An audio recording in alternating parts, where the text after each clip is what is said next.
दिल्ली का यूपी भवन जो सांसदों और विधायकों के लिए है, वही यूपी भवन अब विवादों के घेरे में है।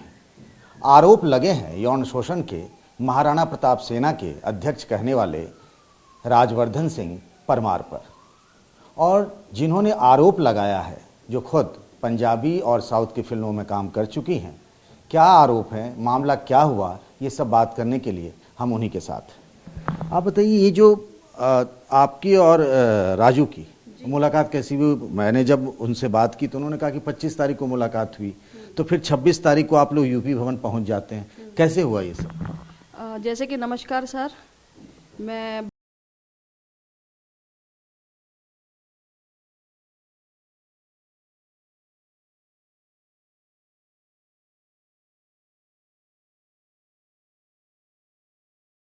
तो सर जैसे कि एक जून जुलाई के अंदर एक मैंगो पार्टी हुई थी जिसमें राजवर्धन सिंह जो एनजीओ के हरदोई के हैं, जो मेरे भाई समान है। ये बात जो मैंगो पार्टी की कर रही हूँ पिछले साल की होगी। पिछले साल की हुई थी। तो पिछले साल सर एक राजवर्धन सिंह जी मेरे को मिले थे, जहाँ पे अपने बड़े बड़े राज्य मंत्री, एमएलए और एमपी और एक्टर और डायरेक्टर लोग भी थे। तो उसमें मेरे को भी इन्विटेशन था कि मैंने भी पिक्चरें बनाई है, मैंने भी एक्टिंग की है, डांस परफॉर्मिंग की है, काफ़ी एनजीओ का और सोशल वर्क का काम कर चुकी हूँ और डॉग्स को लेकर भी काम कर रही हूँ, पेट्स को लेकर भी, जिनका ऑपरेशन नहीं होता है, जो भी है मैं तो आप उसी मैंगो पार्टी में पहली बार मुलाकात की, मतलब इस बात को करीब साल भर हो गए? जी सर, साल भर हो गए। तो मेरी उनसे बातचीत होती थी राजवर्धन सिंह जी से, जो मेरे भाई समान है, इसलिए बात होती थी कि उनकी। आप बात राजवर्धन सिंह राजू की कर रही हैं, जिस पर आपने आरोप लगाया उनकी ने? ओके, अब दोनों हरदोई के ही रहने वाले? दोनों एक सेम नाम के और हरदोई के हैं। मैं अपने भाई समान राजू जी की, जो हरदोई के हैं, राजवर्धन सिंह राजू, मैं उनकी बात कर रही हूँ कि उन्होंने मेरे को बोला था कि मैं दिल्ली में आऊँगा, एक हम राजनीति में पिक्चर बनाएंगे। तो राजनाथ सिंह मेरे एक मित्र के जान पहचान वाले हैं, तो वहाँ से हम सरकारी जो पास होते हैं बिल वगैरह, वहाँ से हम पास करवा लेंगे, एक बार ही तुम्हें मिलना पड़ेगा।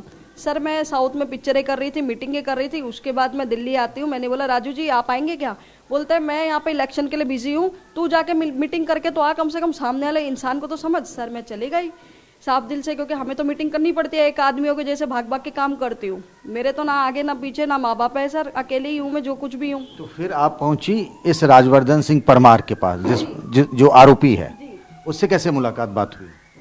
राजू जी ने मेरे को व्हाट्सएप पे नंबर दिया था, ये वारदात के 2 दिन पहले। अगले दिन तो मैं मीटिंग हुई, उसके अगले दिन ये सब काम हुआ था। तो उनसे मीटिंग 8 बजे रात को मेरे को मैसेज किया, मैंने 11 बजे नमस्कार लिखा, तो उनका कॉल आया। जो परमार जी हैं ना, जिनके खिलाफ मैंने रिपोर्ट कराई, इनका रात को 11 बजे कॉल आके बोलते हैं कि अगले दिन 3 बजे आप मीटिंग कर लो विट्ठल भाई भवन में, मैं वहाँ पे ही रहता हूँ, और हम राजनाथ सिंह और नितिन गडकरी से आपकी मीटिंग करवा देते हैं। जो नॉर्मल है, फिल्म लोग के लोग आते हैं तो इस तरीके से मीडिएटर को पकड़ के ही हम लोग मीटिंग करते हैं, क्योंकि हम जब उनके पीएस को कॉल करते हैं गूगल से नंबर लेके, कोई हमें रिस्पॉन्स मिलता ही नहीं है सर, ये तो फैक्ट बात है। मैं अगले दिन विट्ठल भाई भवन के अंदर जाती हूँ। वहाँ जाने के बाद ये बहुत देर तक वहाँ का जो मेन ऑफिस है नीचे, वहाँ पे बातचीत करता है, बैठ के ऐसे दिखाता है कि मेरे साथ एक मुंबई की लड़की आई हुई है, एक्टर आई हुई है, और ये मेरे से मदद मांगने के लिए आ रही है। वो अपने आप को बढ़ चढ़ के दिखा रहा था वहाँ पे। तो मैं बहुत देर से शांत थी कि मैंने बोला यार, हम लोगों ने तो बहुत लोगों से बात की है, लेकिन जितने बड़े उतना कम बोलते हैं, शांत रहते हैं, वो कभी दिखाते नहीं है। ये तो ऐसे चौड़ा हो रहा था कि यार साउथ के एक्टर है, मुझे लगा मेरा फैन होगा। पूरी रात ये बंदा सोया नहीं है, पूरा मेरा इंस्टाग्राम लाइक कर दिया इसने, पूरा इंस्टाग्राम फेसबुक, ये लड़की कौन है, तभी जाके उसने मीटिंग के लिए बोला कि मेरे भी फैन फॉलोइंग है सर, आज के डेट में काम किया मैंने। उसके बाद ये मेरे को मिलता है विट्ठल भाई भवन ऑफिस के अंदर बैठता है, फिर वहाँ से कॉफ़ी शॉप में लेके जाता है और बोलता है कि नितिन राजनाथ सिंह जी फ़ोन नहीं उठा रहे हैं। मैंने बोला सर आपने तो बोला था कि आप मीटिंग करवाएंगे। बोला वो फ़ोन नहीं उठा रहे हैं और नितिन गडकरी साहब भी नहीं उठा रहे हैं, तो आप कल आइए, लाइन अप करके मैं आपको बुला लेता हूँ। मैंने बोला कितने बजे आना है? बोला 1 बजे आ जाना विट्ठल भाई भवन में, यहाँ से ही आपको मिलवा दूंगा। सर मैं वहाँ चली गई। जाने के बाद 1 बजे बुलाया, मैंने बोला राजनाथ सिंह जी हम बड़े समान भाई के समान है, इज्जत करती हूँ। ये सब जो बातें हुई वो तारीख 25 मई की है, फिर आप अगले 26 तारीख को फिर यूपी बन जाती है? जी जी, मैं सर वहाँ पहुँचती हूँ। आप दोनों साथ गई या अलग अलग गई थी? मैं तो अकेली गई थी सर यहाँ से, वो तो वहाँ का ही रहने वाला है विट्ठल भाई भवन का। सरकारी हाउस कैसे मिला, वो कोई पद पे नहीं है आज की डेट में, वो तो आपको पता ही है, सब गोलमाल करके उसको जो मिला वो सरकार पकड़ भी लेगी। मेरे को आदित्यनाथ योगी जी हैं, मैं मान सम्मान करती हूँ, उन पर विश्वास है, वो सब चीज़ें पकड़ भी रहे और सपोर्ट भी कर रहे हैं इनडायरेक्ट में मेरा। तो अगले दिन ये मेरे को बुलाते हैं वहाँ पे क्या बोलते हैं विट्ठल भाई भवन में, विट्ठल सेकंड डे जिस दिन मेरे साथ ये घटना घटी है विट्ठल भाई भवन में बुलाते हैं। 1 बजे बुलाया, मैं 12:30 पहुंच गई। मैंने बोला ये बोलता है कि 1:30 में मैं यहाँ से निकल जाऊंगा, आधा घंटा दूंगा तेरे को बात करने के लिए। हमें निकलना अपनी बीवी बच्चों को लेके हरदोई जाकर रहने वाला है। मेरे को विश्वास हो गया शायद जाना होगा। मैं 12:30 बजे पहुंच गई। जल्दी पहुंचूंगी, जल्दी टाइम मिलेगा, लेट नहीं होना चाहिए कभी भी। अब मेरा है शूटिंग पे भी मैं जल्दी पहुंचती हूँ, आधे घंटा। तो सर मैं पहुंचने के बाद मेरे को वहाँ पे कॉफ़ी शॉप में बिठाता, उसके बाद बोलता यूपी भवन में सर बुला रहे हैं आपको मिलने के लिए। मैं सर वहाँ उसके पीछे पीछे चली गई कि यूपी भवन। आप दोनों एक ही गाड़ी में थी, अलग अलग गाड़ी में यूपी भवन पहुंची? सर एक ही गाड़ी में थी, एक ही गाड़ी में, मेरी गाड़ी में बैठो, प्रोटोकॉल का बंदा था और एक वो था, और हमें लेके साथ सिक्योरिटी वाले भी थे, पुलिस वाले भी थे? कितने थे पुलिस वाले? एक पुलिस वाला नहीं था, एक सिक्योरिटी था। सिक्योरिटी हाँ, सिक्योरिटी थी, लेकिन किस बात की थी मेरे को नहीं पता। फैन फॉलोइंग 0 है, बंदे को कोई नहीं जानता है ना, उसने कोई इवेंट करा है। वो फेक तरीके से विट्ठल भाई भवन के अंदर रह रहे हैं। वो तो अपने योगी क्या हुआ? पकड़ लेंगे उनको। वहां पे मेरे को लेके गए, ले जाने के बाद यूपी भवन के अंदर बोलते हैं राजनाथ सिंह और नितिन गडकरी वहाँ पे आएंगे, आप आधा घंटे में बातचीत कर लेना। सर मैं वहाँ पे जाती हूँ, जाने के बाद अपना जो गार्ड और ड्राइवर होता है उसको कमरे से बाहर निकाल देता है। वो बाहर बेचारे खड़े होता है तो उनको बोलता नीचे जाके बैठ जा। वो वहाँ से निकाल ही देता है और अंदर लॉक करके बोलता लस्सी मंगाइए, तुम लस्सी पी लेना। सर मैं ऐसे वेट करती हूँ, मैंने बोला सर कब आएंगे? राजनाथ सिंह जी है, वो तो अपने ऑफिस में तो टाइम नहीं दिया, यूपी भवन में मीटिंग कर रहे हैं एक पिक्चर की। सर मैं वहाँ वेट करने लग गई। वेट करने के बाद ये बंदा तो ड्यूड होके आ जाता है सामने मेरे, जो उसने राजनीति नकली चोला जो पहन रखा था, जिसका मान सम्मान करते हैं राजनीति में, पूरा न्यूड होके आगे बिस्तर पे पड़ जाता है और मेरे को बोलता है कि मेरे साथ ये सब गलत चीजें कर। मैं मीडिया के सामने नहीं बोलना चाहती क्योंकि मेरी भी मान सम्मान है सर, मैं भी प्रोड्यूसर, मैं भी नहीं चाहूँगा।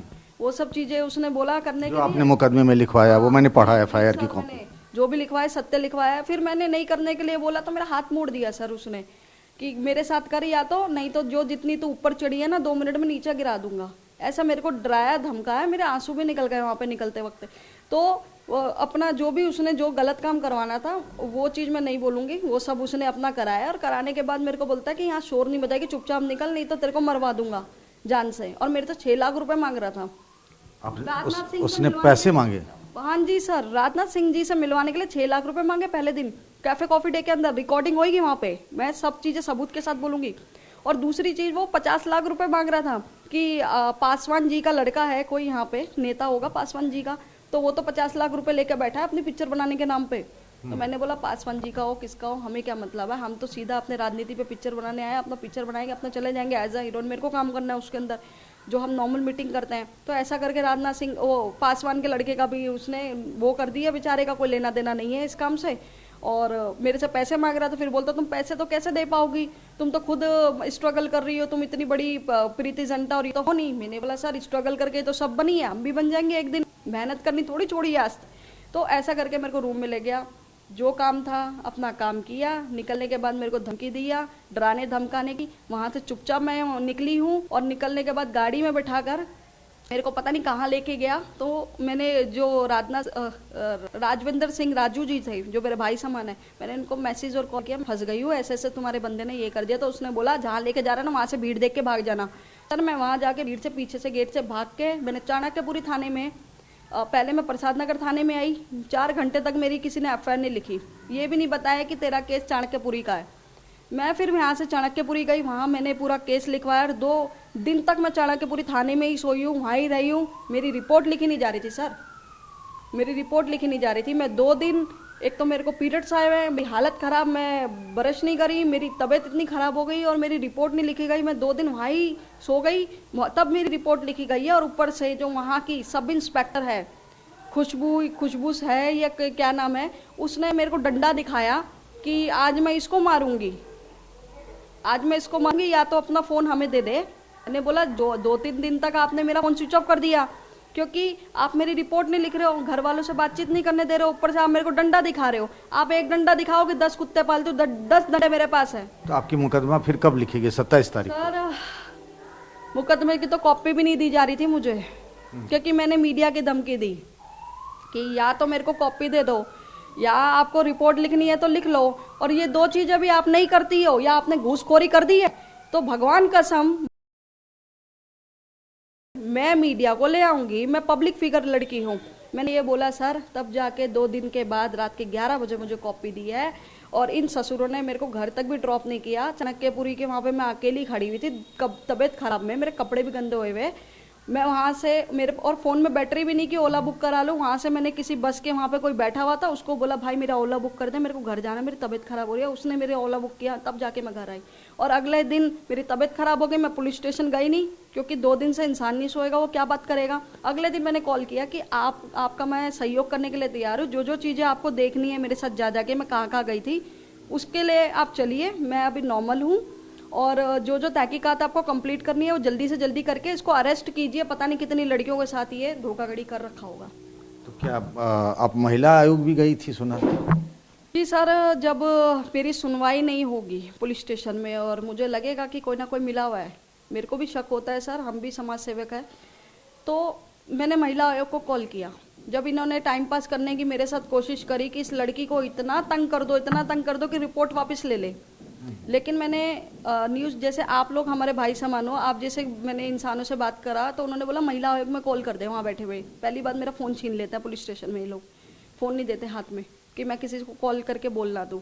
मैंने बड़ी मुश्किल से बाहर खड़ी रही और मैंने महिला आयोग को कॉल किया सर, तब जाके वहाँ पे महिला आयोग की आई और उसको भी अपने साथ मिला रखा था इसने कि आज तो इसको यहीं बैठा के रखेंगे। मैंने बोला देखो मैडम, तबीयत ठीक नहीं है, जिस काम से आपने बुलाया है वो काम कंप्लीट करके मेरे को घर जाने दो, हमें भी खाना पीना बनाना पड़ता है, डॉग है हमारे, सेवा करते हैं हम इतनों की।